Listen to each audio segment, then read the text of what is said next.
നമസ്കാരം. രാഷ്ട്രീയ കലുഷിതമായ അന്തരീക്ഷം നിറഞ്ഞു നിൽക്കുന്ന ബീഹാറിൻ്റെ മണ്ണിലേക്കും രാഹുൽ ഗാന്ധിക്ക് ആവേശോജ്വലമായ വരവേൽപ്പ്. ബംഗാളിൽ നിന്നും ബീഹാറിലേക്ക് പ്രവേശിച്ച ഭാരത് ജോഡോ ന്യായ് യാത്രയ്ക്ക് ആവേശകരമായ സ്വീകരണമാണ് ബീഹാറിൽ ലഭിച്ചത്.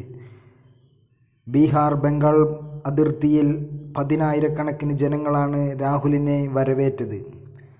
വരും നാളുകളിലും ബീഹാറിലെ വിവിധയിടങ്ങളിലൂടെ സഞ്ചരിക്കുന്ന രാഹുൽ ഗാന്ധിയുടെ ഭാരത് ജോഡോ ന്യായ് യാത്രയ്ക്ക് വലിയ രീതിയിലുള്ള ജനപിന്തുണ ലഭിക്കുമെന്ന ആത്മവിശ്വാസത്തിലാണ് കോൺഗ്രസ്.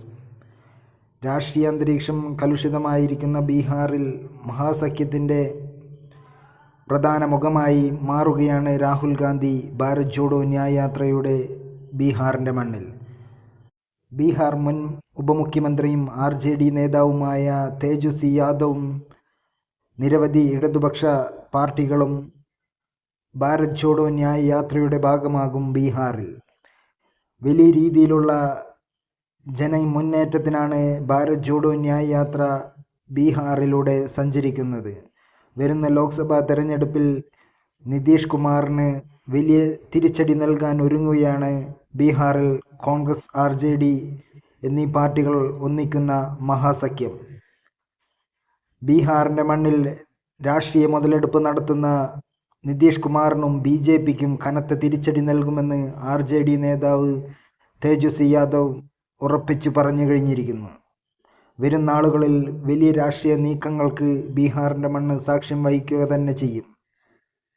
നിതീഷ് കുമാർ തങ്ങളെ വഞ്ചിച്ചുവെന്ന കൃത്യമായ അവബോധം ജനങ്ങൾക്കിടയിൽ വരുത്തുന്നതിനു വേണ്ടി തേജസ്വി യാദവ് ബീഹാറിലെ എല്ലാ മണ്ഡലങ്ങളിലൂടെയും പദയാത്ര സംഘടിപ്പിക്കാൻ ഒരുങ്ങുകയാണ്.